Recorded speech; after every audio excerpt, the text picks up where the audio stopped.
ऐसा नहीं कि ओवैसी परिवार के पास पैसे की कमी थी या कोई मजबूरी थी, लेकिन विदेश प्रवास के दौरान यह फैसला खुद ओवैसी का था।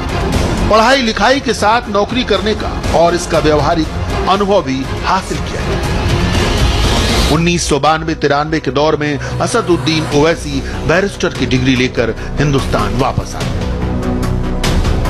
अब बारी थी वकालत के क्षेत्र में अपनी योग्यता साबित करने की। लेकिन क्रिकेट की तरह यह भी पूरा नहीं हुआ, बल्कि 1 साल के भीतर ओवैसी के सफर का रुख सियासत की ओर मुड़ गया। वो सियासत जो हैदराबाद में ओवैसी परिवार की पहचान हुआ करती थी, विवादों के घेरे में ही सही, यही असदुद्दीन ओवैसी की विरासत थी।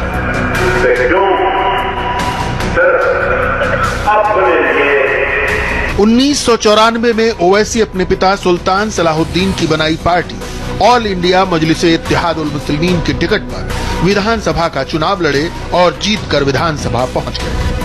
He was a governor of 4 different states and he was a man of conviction. 25 साल के असदुद्दीन ओवैसी आंध्र प्रदेश के सबसे युवा विधायक बने।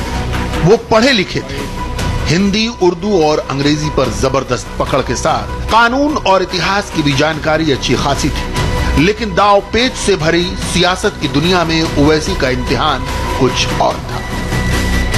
सियासत की दुनिया में जिस विरासत के साथ आए थे ओवैसी, उसकी पहचान सिर्फ एक शहर के दायरे में एक खास समुदाय से जुड़ी थी।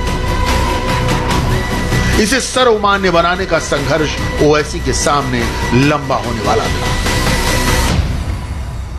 1990 के जिस दशक में विधायक बने थे असदुद्दीन ओवैसी, वो हिंदुस्तान की राजनीति का सबसे उथल पुथल भरा दौर था।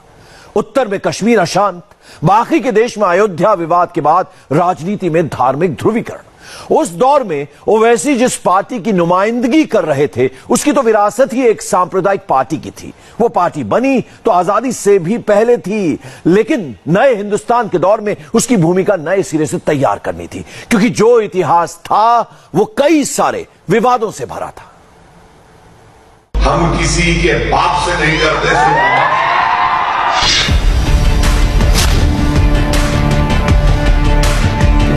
मैंने तो जिना के पैगाम को ठुकराया, मैं भारत को अपना देश माना। आज के असदुद्दीन ओवैसी के पीछे जो सियासी विरासत झांकती है, वो हैरान करने वाली है। ओवैसी आज जिस मजलिस-ए-इत्तेहादुल मुस्लिमीन की नुमाइंदगी करते हैं, उसकी स्थापना तो 1930 के दशक में हो गई, लेकिन उसका